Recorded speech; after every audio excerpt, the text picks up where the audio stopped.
A Hillsborough County Sheriff's deputy shot a man Tuesday night after a gun battle sparked by a domestic disturbance in Riverview.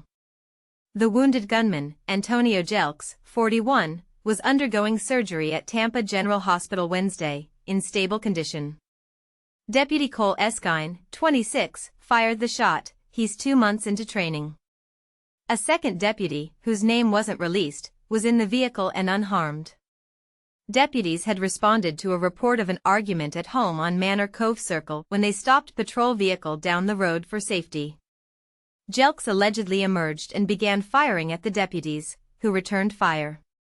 Jelks fled into a nearby subdivision and was later found wounded in a home. Investigators recovered a gun and an extra magazine. Jelks, a Navy veteran with no prior trouble with the law, faces 2 counts of attempted murder of a law enforcement officer and other charges. FDLE is investigating.